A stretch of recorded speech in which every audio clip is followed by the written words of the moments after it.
Olá, olá, meu querido aluno que vai fazer concurso público, mais especificamente você que vai fazer MPU, Fundação Getúlio Vargas, o monstro da Fundação Getúlio Vargas. Vai até o fim, porque eu vou falar para você da prova de língua portuguesa, a gente vai dar uma olhada nos pontos do edital que interessam para você, aquelas questões que vão cair com absoluta convicção, e eu vou resolver duas questõezinhas diferentes, dessas coisinhas diferentes, tipo FGV, para você entender melhor como é que vai ser a prova de língua portuguesa.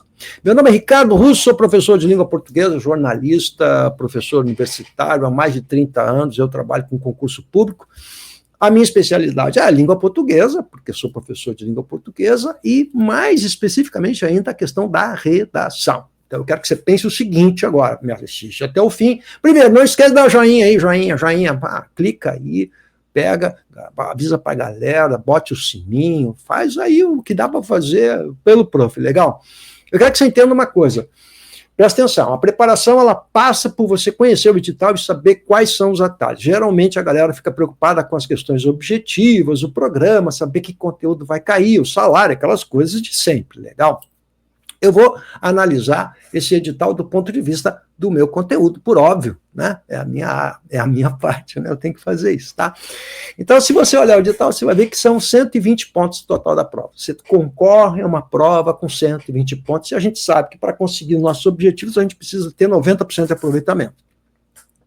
Basta olhar os últimos concursos para você ver como isso está ficando cada vez mais seletivo, né? As pessoas estão mais preparadas e cargos como esse, como a MPU, exigem, sim, a gente está sendo, claro, bem básico, né? 90% de aproveitamento. Lá no CNU, por exemplo, no bloco 4, para fiscal do trabalho, que era um dos mais concorridos, se não o mais concorrido, você precisava ter 88% de aproveitamento na redação, por exemplo. Então, a gente tem que estabelecer como meta 90% de aproveitamento. Então, a pergunta que você tem que fazer é o que eu faço para conseguir esse 90% de aproveitamento. Então, nós estamos falando de 120 pontos. Dos 120 pontos, 20 pontos é a prova de língua portuguesa, 20 questões.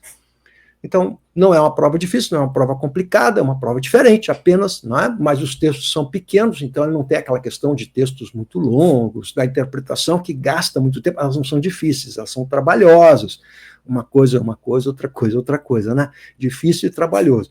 Então, uma prova como o CESP, por exemplo, que está um texto grandão que ocupa toda a primeira coluna, já na abertura da prova, com 3 questões de interpretação, ele cansa o candidato.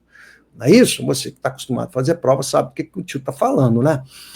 Já o nosso problema de FGV é diferente porque os textos são pequenos, são 2 linhas. A FGV tem essa característica, raramente usa textos mais longos. São textos muito curtinhos, né? Frasezinhas tiradas da sabedoria comum, ou sei lá, Deus de onde. Bom, enfim.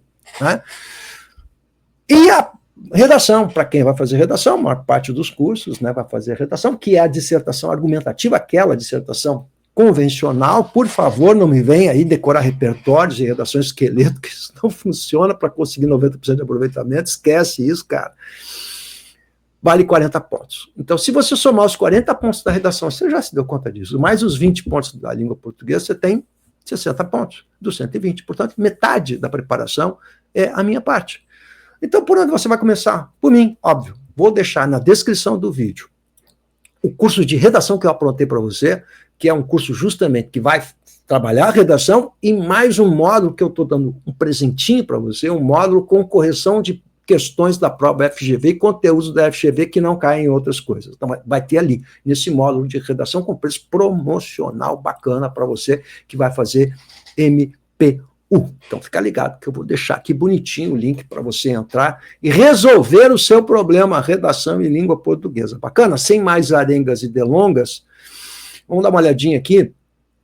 Então, no MPU. Legal? Então a gente tem uma prova da FGV, que é uma prova muito característica, uma prova que tem uma levada muito própria, mas há conteúdos compartilhados em comum. O que tem de diferente? Alguns conteúdos são muito específicos da FGV, que não cai em outras provas de concurso público. E é isso que eu quero assinalar para você, que você não é o comum nas outras provas de você encontrar. Por exemplo, a interpretação e a compreensão de textos, que é o primeiro item aqui do programa, você está vendo, cai em tudo que é prova. Né? E já vou dizer a você que isso é certo, que das 20 questões, 3 na abertura do papo vão ser de compreensão. No mínimo, 3 de 3 a 4, 5 questões das 20, tá? Depende, às vezes oscila. Às vezes tem um maluco que tem um monte de... É quase tudo interpretação. Às vezes acontece isso com a FGV, como aconteceu lá com o TJ lá de Rondônia, se não me engano. Legal? Uma prova bem esquisitoide. Mas vai lá. A interpretação e a compreensão estarão lá com absoluta convicção. Então, o que a gente tem que fazer? Existe uma teoria toda a respeito de como é que você interpreta textos, e tem um jeitinho, né, da FGV para isso. Mas a gente, cara que tem uma boa leitura de textos, ajuda bastante. Legal? Então, isso cai para tudo e estará lá, inapelavelmente. Tá? O que mais você tem que saber? Intertextualidade, ó, também cai na prova da FGV, e a gente não encontra isso no programa das outras provas de concurso público, a gente encontra isso no Enem. O Enem cai em intertextualidade, eu separei uma questãozinha de intertextualidade. Coesão textual cai sempre, pode estar certo, que é o emprego de pronomes, basicamente, hiperônimos, hipônimos, também cai bastante, que está dentro do pacotinho coesão textual. Legal? Isso aqui tudo no meu curso de português lá. Na redação você vai encontrar redação, jornada de redação para concurso público, para qualquer banca, você vai encontrar, que é o curso de redação, você vai ter lá um capítulo todo da coesão, explicando como é que funcionam os pronomes e tal. Isso cai na prova objetiva também. Então é um assunto que você tem que dominar muito bem, porque interessa tanto para a redação quanto para a prova objetiva. Então, significa dizer que é uma boa relação custo-benefício, né? A descrição, narração, exposição, argumentação e injunção foi o assunto que mais caiu na prova do TSE Fundação Getúlio Vargas. Da prova, perdão, da Assembleia, ALESC, eu errei. A prova da ALESC, Santa Catarina, feita pela FGV, foi o assunto que mais apareceu. Narração, argumentação, injunção, isso apareceu demais, foram várias questões sobre isso. Então, isso é um assunto que cai em tudo que é prova, e não é diferente da FGV. Então, nesse sentido, é a mesma coisa. Claro, tem um perfil um pouco diferente por causa do exemplo que é dado, mas é o conceito, você tem que saber o que é, qual a característica do... Ah, e outra coisa importante, ó, quando a gente fala de argumentação para FGV, diferente das outras, né, você tem que saber o tipo de argumentação, o tipo de argumento. Isso ninguém cobra o tipo de argumento, né? O argumento de senso comum, o argumento por causalidade, o argumento por autoridade, né, os tipos de argumento. Então, quando a gente trabalha isso para FGV, a gente tem que acrescentar algumas coisinhas. Não sei se você está entendendo, né? Legal?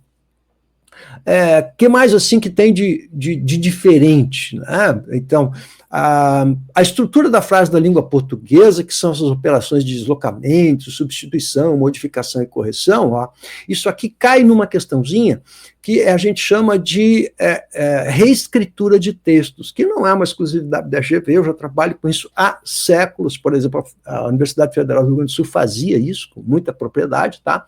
Então eles dão uma frase e pedem para você reescrever sem alterar o sentido e sem infração à norma culta, são as duas coisas, tá?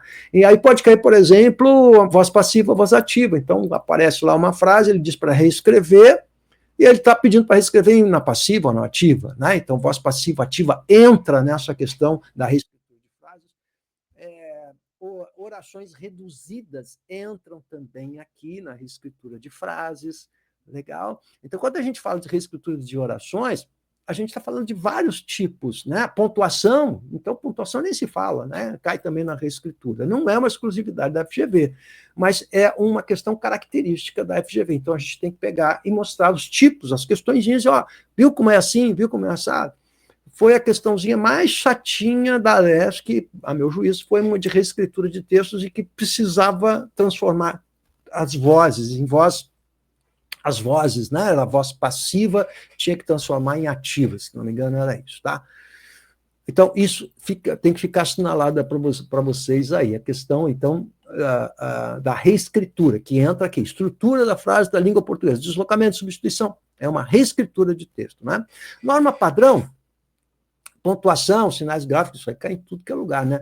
A organização sintática das frases, por exemplo, qual seria a frase abaixo que está na ordem direta? Você tem que saber o que é ordem direta, indireta, a ordem inversa, está aqui, ordem inversa, ordem direta. Então, sujeito, verbo, complemento, adjuntos. Essa é a ordem direta. Legal, sujeito, verbo, complementos verbais e adjuntos Legal.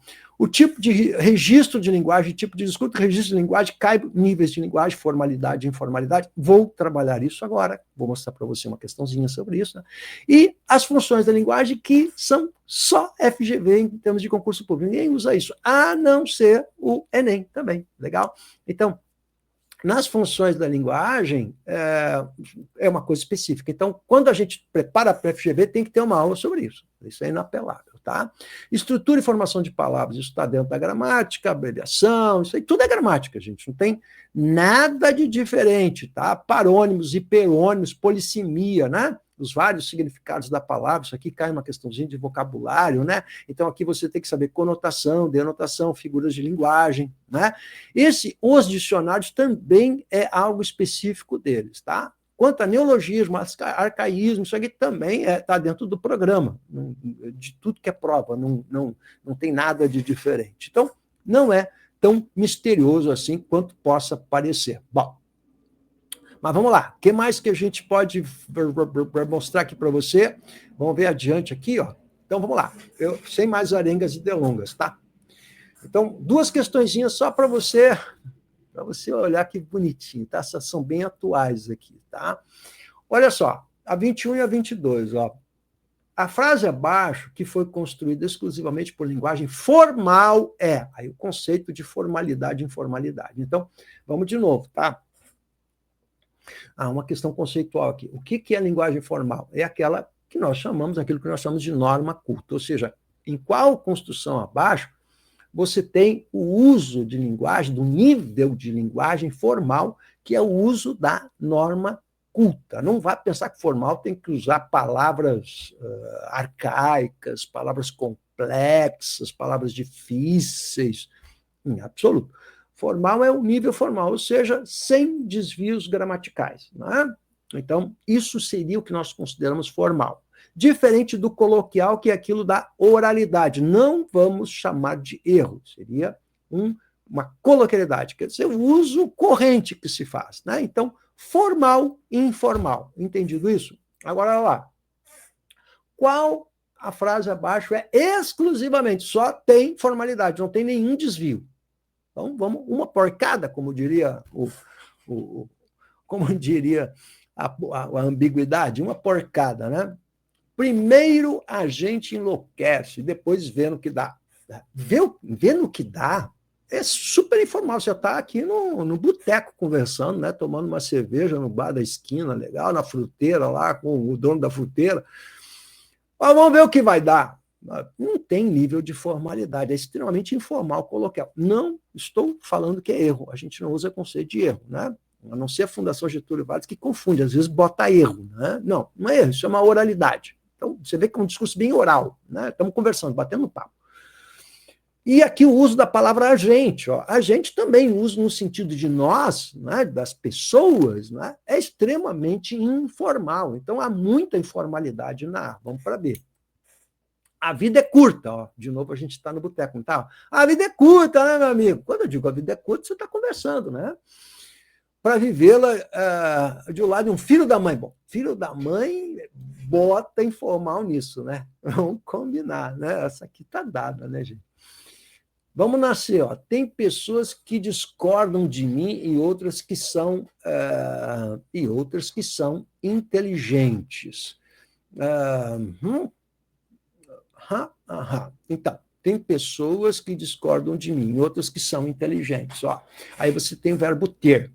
Aí existe uma informalidade típica do português brasileiro, que é o uso do verbo ter no sentido de haver, no sentido existencial de haver. Ou seja, se nós vertêssemos a letra C para a norma culta, haveria várias possibilidades. Uma delas seria, existem pessoas que discordam de mim. Ou, ainda mais formal, seria há pessoas que discordam de mim. Há do verbo haver igual ao verbo existir. Então, o verbo haver no sentido de existir. O que significa dizer que você não pode usar o verbo ter no sentido existencial.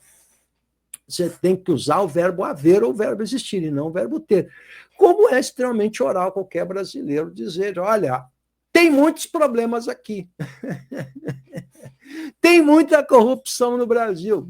Há muita corrupção no Brasil, existe muita corrupção no Brasil, ocorre muita corrupção no Brasil, talvez isso. mas não o verbo ter, nesse sentido existencial do verbo haver. Legal? Então, extremamente oral também não é.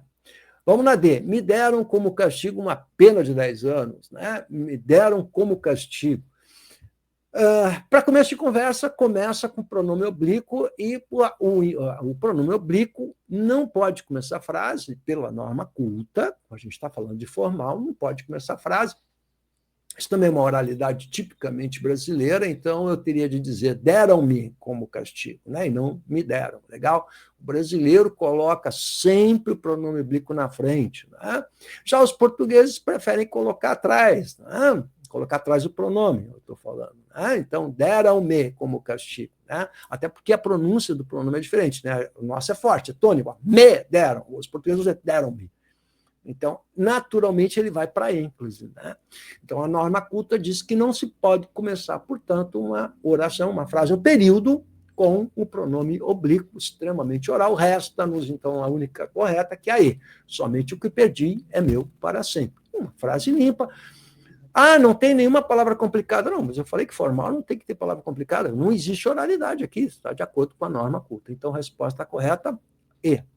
Você achou difícil? Não, né? Então, essa de registro formal e informal, você vê que envolve uma série de coisas, né? O uso do verbo ter, a colocação pronominal, né? Então, envolve todos os aspectos da gramática. Então, isso aqui não é interpretação de textos, né? Isso aqui é gramática, mas gramática aplicada. Então, você tem que saber com colocação pronominal, você tem que saber essas oralidades do verbo ter, tudo tem que saber. Vamos para 22? Algumas frases são construídas tendo por base outras já formuladas e conhecidas. Isso é intertextualidade. Só não ocorre. Cuidado que a Fundação Getúlio Vargas gosta do não, da incorreta, da errada. Eles fazem muito isso. Então você está procurando a certa, daqui a pouco tropeça numa errada e está procurando a certa, vai encontrar 4 respostas. Né? Depois se dá conta, não é isso, perdeu um tempo danado. Legal?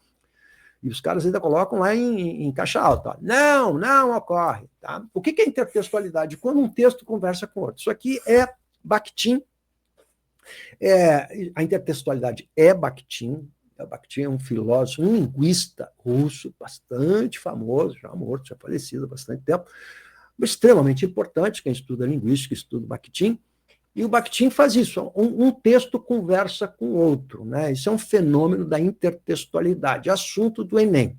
No Enem, a intertextualidade muitas vezes pode cair mais estritamente, especificando o tipo de intertextualidade.